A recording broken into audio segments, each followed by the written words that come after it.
마태복음 25장 14절부터 30절입니다. 오늘 본문의 배경이해입니다. 이제 마지막 세 번째 비유입니다. 주님의 재림이 예상치 못한 때에 이루어지니 깨어 준비하라는 주제가 계속되고 있습니다. 앞선 두 비유에서는 주인과 신랑의 갑작스러운 귀환에 초점이 맞춰졌다면 이번 비유에서는 주인의 떠남과 귀환 사이의 시간 동안 종들이 어떤 태도로 준비하는 게 합당한지를 말해줍니다. 주인이 종들에게 보여줬던 엄청난 신뢰와 기대에 걸맞게 종들 역시 주인이 올 것을 확신하며 주인을 향한 신뢰를 가지고 청지기로서의 책임을 다해야 합니다. 25장 14절부터 18절입니다. 재산을 종들에게 맡긴 주인. 또 하늘나라는 이런 사정과 같다. 어떤 사람이 여행을 떠나면서 자기 종들을 불러서 자기의 재산을 그들에게 맡겼다. 그는 각 사람의 능력을 따라 한 사람에게는 5달란트를 주고 또 한 사람에게는 2달란트를 주고 또 다른 한 사람에게는 1달란트를 주고 떠났다. 5달란트를 받은 사람은 곧 가서 그것으로 장사를 하여 5달란트를 더 벌었다. 2달란트를 받은 사람도 그와 같이 하여 2달란트를 더 벌었다. 그러나 1달란트를 받은 사람은 가서 땅을 파고 주인의 돈을 숨겼다. 예수님은 하나님 나라를 어떤 주인이 여행을 떠나며 자신의 종들에게 재산을 맡긴 경우에 비유하십니다. 원래 14절 앞에는 또가 아니라 왜냐하면이라는 이유 접속사가 있습니다. 그렇다면 이 비유는 앞서 나온 열처녀 비유의 준비가 무엇인지 설명해주는 비유인 것입니다. 주인은 종들의 능력에 따라 5달란트, 2달란트, 1달란트를 맡겼습니다. 1달란트는 6,000데나리온으로서 노동자의 10년치 일당에 해당합니다. 주인이 종들을 믿고 엄청난 책임을 맡겼다는 의미입니다. 여기서 주인은 예수님이고 종들은 제자들입니다.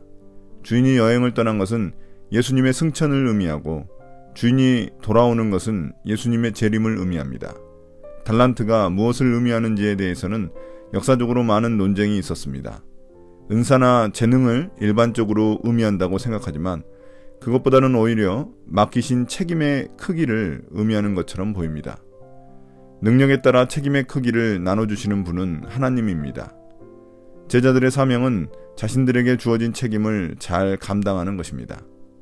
5달란트를 받은 종은 장사를 하여 5달란트를 남겼고 2달란트를 받은 종 역시 그렇게 하였습니다. 그들은 2배의 수익을 얻은 것입니다. 반면 1달란트를 받은 종은 장사를 하지 않고 땅을 파고 주인의 돈을 숨겼습니다. 나름 안전한 방법을 선택한 것입니다. 그러나 이런 그의 소극적 태도는 주인의 기대를 무시하는 것입니다. 25장 19절부터 25절입니다. 주인의 귀환과 정산. 오랜 뒤에 그 종들의 주인이 돌아와서 그들과 셈을 하게 되었다. 5달란트를 받은 사람은 5달란트를 더 가지고 와서 말하기를 주인님, 주인께서 5달란트를 내게 맡기셨는데 보십시오, 5달란트를 더 벌었습니다 하였다. 그의 주인이 그에게 말하였다. 잘했다, 착하고 신실한 종아. 내가 적은 일에 신실하였으니 이제 내가 많은 일을 내게 맡기겠다. 와서 주인과 함께 기쁨을 누려라. 2달란트를 받은 사람도 다가와서 주인님, 주인님께서 2달란트를 내게 맡기셨는데 보십시오, 2달란트를 더 벌었습니다 하고 말하였다. 그의 주인이 그에게 말하였다. 잘했다, 착하고 신실한 종아. 내가 적은 일에 신실하였으니 이제 내가 많은 일을 내게 맡기겠다. 와서 주인과 함께 기쁨을 누려라. 그러나 1달란트를 받은 사람은 다가와서 말하였다. 주인님, 나는 주인이 굳은 분이시라 심지 않는 데서 거두시고 뿌리지 않는 데서 모으시는 줄로 알고 무서워하여 물러가서 그 달란트를 땅에 숨겨두었습니다. 보십시오, 여기에 그 돈이 있으니 받으십시오. 오랜 시간 후 종들의 주인은 돌아와 그들과 정산을 합니다. 주님이 이 땅에서 우리에게 맡기신 책임을 다시 오실 때에 물으실 것이라는 의미입니다. 5달란트를 받은 사람은 자신이 번 5달란트를 가져와 주인에게 자랑스럽게 말합니다. 이런 종에게 주인은 착하고 신실한 종이라고 칭찬합니다. 그러면서 적은 일에 충성했으니 더 많은 일을 맡기겠다며 주인과 함께 기쁨을 누리라고 말합니다. 또한 주인은 2달란트를 받아 2달란트를 남긴 종에게도 동일하게 말합니다. 달란트 양에 상관없이 주인의 평가 기준은 종의 착함과 신실함입니다. 반면 한 달란트를 받은 종의 보고는 달랐습니다. 그는 주인이 무서워 손해볼까봐 아무런 장사도 하지 않고 땅에 묻어두었다가 가져왔다고 말합니다. 또한 주인의 능력이 대단하여 심지 않은 데서 거두고 뿌리지 않는 데서 모으는 줄 알았기에 위험을 무릅쓰지 않았다고 말합니다. 아마도 그는 손해본 것은 아니기에 잘못한 것이 없다고 생각했을 것입니다. 그러나 그는 주인의 기대를 알지 못했고 주인을 오해했습니다. 25장 26절부터 30절입니다. 악하고 게으른 종의 종말. 그러자 그의 주인이 그에게 말하였다. 악하고 게으른 종아, 너는 내가 심지 않는 데서 거두고 뿌리지 않는 데서 모으는 줄 알았다. 그렇다면 너는 내 돈을 돈놀이하는 사람에게 맡겼어야 했다. 그랬더라면 내가 와서 내 돈에 이자를 붙여 받았을 것이다.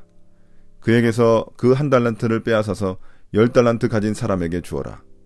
가진 사람에게는 더 주어서 넘치게 하고 갖지 못한 사람에게는 있는 것마저 빼앗을 것이다. 이 쓸모없는 종을 바깥 어두운 데로 내쫓아라. 거기서 슬피 울며 이를 가는 일이 있을 것이다. 한 달란트를 받은 종의 보고에 대한 주인의 반응이 소개됩니다. 그는 이 종을 악하고 게으른 종이라고 책망합니다. 앞서 두 종을 칭찬했던 말과는 정반대의 말입니다. 주인은 자신의 능력을 그가 그렇게 신뢰했다면 적어도 자신의 돈을 은행업자에게 맡겨 그 이자라도 벌었어야 한다고 말합니다. 주인은 혼자서 일하지 않고 종에게 책임을 맡겨 일하는 사람이기 때문입니다. 종이 수익을 내지 못해 주인에게 책망을 들은 게 아닙니다. 종이 아무것도 시도하지 않았기 때문에 책망을 들은 것입니다. 아마 돈을 투자했다가 수익을 내지 못했더라도 주인은 책망하지 않았을 것입니다. 한편 주인은 아무것도 하지 않은 종의 한 달란트를 빼앗아 10달란트 가진 종에게 줍니다. 예수님은 가진 자는 더 주어 넘치게 하고 갖지 못한 자는 있는 것마저 빼앗길 것이라는 격언을 인용하십니다. 여기서 가진 자란 달란트를 투자하여 이윤을 남긴 착하고 신실한 종을 말하고 갖지 못한 자란 달란트를 묻어두었던 악하고 게으른 종을 말합니다. 하나님은 자신에게 주어진 책임을 다한 자에게는 더 많은 책임을 맡겨주시지만 그렇지 않은 자에게는 있는 것도 빼앗아 완전히 없게 하십니다. 또한 심지어 주인은 그가 가진 것을 빼앗는 것에서 그치지 않고 그를 어두운 곳으로 내쫓아 버립니다. 그는 그곳에서 슬피 울며 이를 갈게 될 것입니다. 그에게 기다리는 것은 파멸의 통곡뿐입니다. 오늘의 묵상 포인트입니다. 첫 번째, 예수님은 어떤 분입니까? 예수님은 홀로 모든 것을 이루어 가시는 분이 아닙니다. 그분은 우리에게 능력에 따라 다양한 책임을 맡기셨고 그 일을 통해 주님의 구원 계획을 이루어 가십니다. 이를 통해 주님은 더 많은 책임을 맡겨주시고 주님의 기쁨에 참여할 수 있는 특권을 누리게 하십니다. 두 번째, 나에게 주시는 교훈은 무엇입니까? 악하고 게으른 종의 모습을 통해 맡겨진 책임을 다하지 않는 것이 얼마나 위험한 결과를 초래하는지 깨닫게 됩니다. 주님은 우리가 죄를 짓지 않는 데 그치지 않고 맡겨진 모든 소명들을 적극적으로 해나가기를 원하시는 분입니다. 오늘의 기도입니다. 주님, 우리의 능력에 따라 주신 소명들, 책임들을 각자의 자리에서 적극적으로 해나갈 수 있도록 은혜를 베풀어 주십시오. 예수님 이름으로 기도드립니다. 아멘.